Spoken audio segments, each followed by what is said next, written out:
អ៊ុយក្រែនប្រើដ្រូនមួយទឹកតម្លៃថោកកំទេចនាវាមួយទឹករុស្ស៊ីតម្លៃ$500 លានសង្គ្រាមរបស់មេដឹកនាំវិមានក្រំឡាំងបាននឹងកំពុងតែបន្តវាយប្រហារគ្នាយ៉ាងសាហាវនៅលើទឹកដីរបស់អ៊ុយក្រែនអស់រយៈពេលជិត4ឆ្នាំកន្លងមកហើយប៉ុន្តែរហូតមកដល់ពេលនេះ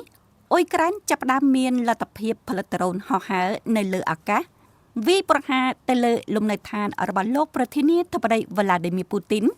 និងបង្កើតដ្រូនមួយទឹកវាយប្រហារកំទេចនាវាមួយទឹករុស្ស៊ីដែលមានតម្លៃរហូតដល់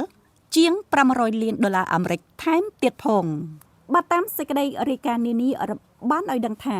អ៊ុយក្រែនបានប្រើប្រាស់ដ្រូនមួយទឹកដែលមានតម្លៃប្រហែល$200,000បំពាក់ដោយគ្រាប់បែកចាស់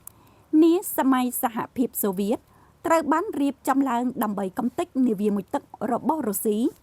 សកម្មភាពរបស់អ៊ុយក្រែនមានគោលបំណងធ្វើឲ្យរុស្ស៊ីចុកខ្សោយនៅប្រព័ន្ធការពារក្រោមផ្ទៃទឹកហើយនេះជាជោគជ័យមួយដោយការប្រើប្រាស់បច្ចេកវិទ្យាដែលមិននឹកស្មានដល់ទីភ្នាក់ងារសន្តិសុខផ្ទៃក្នុងអ៊ុយក្រែន SBU បានបញ្ជាក់ថាអ៊ុយក្រែនបានវាយប្រហារទៅលើនាវាមួយទឹករបស់រុស្ស៊ីនៅកំពង់ផែសមុទ្រខ្មៅ Novorossiy ដោយបានបណ្ដាលឲ្យរងការខូចខាតយ៉ាងដំណំនេះបើតាមការចេញផ្សាយរបស់ទូរទស្សន៍ដ៏ល្បីល្បាញរបស់ពិភពលោក CNN ទីភ្នាក់ងារ SBU បានបញ្ជាក់នៅក្នុងសេចក្តីថ្លែងការណ៍របស់ខ្លួនថាប្រតិបត្តិការនេះដែលបានប្រើប្រាស់កូនដ្រូនមួយទឹកក្រោមបាតសមុទ្រដែលមានតម្លៃប្រហែល$200,000គឺជាការវាយប្រហារលើកដំបូងរបស់អ៊ុយក្រែនទៅលើនាវាមួយទឹករបស់រុស្ស៊ីទន្ទឹមគ្នានេះ SBU ក៏បានចែករំលែកវីដេអូអំពីការបំផ្ទុះដ៏ធំមួយនៅឯកំពង់ផែសមុទ្រខ្មៅ Novorossiy ផងដែរជាលទ្ធផលនៃការវាយប្រហារនេះបានធ្វើឲ្យនាវាមួយទឹករបស់រុស្ស៊ីបានរងការខូចខាតយ៉ាងដំណំ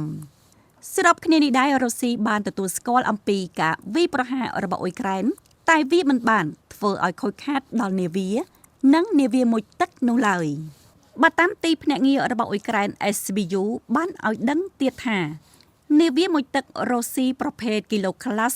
ត្រូវប្រើប្រាស់ដើម្បីកាប់បាញ់មីស៊ីល Cruise Caliber មកលើអ៊ុយក្រែននៅក្នុងអំឡុងសង្គ្រាមនេះនាវាមួយទឹកមួយគ្រឿងនេះមានរហស្សនាម Black Hole មានតម្លៃប្រហែល$400 លានអាមេរិកប៉ុន្តែដោយសារទណ្ឌកម្មអន្តរជាតិបានរារាំងដល់ការចូលប្រើប្រាស់ផ្នែកបច្ចេកវិទ្យារបស់រុស្ស៊ី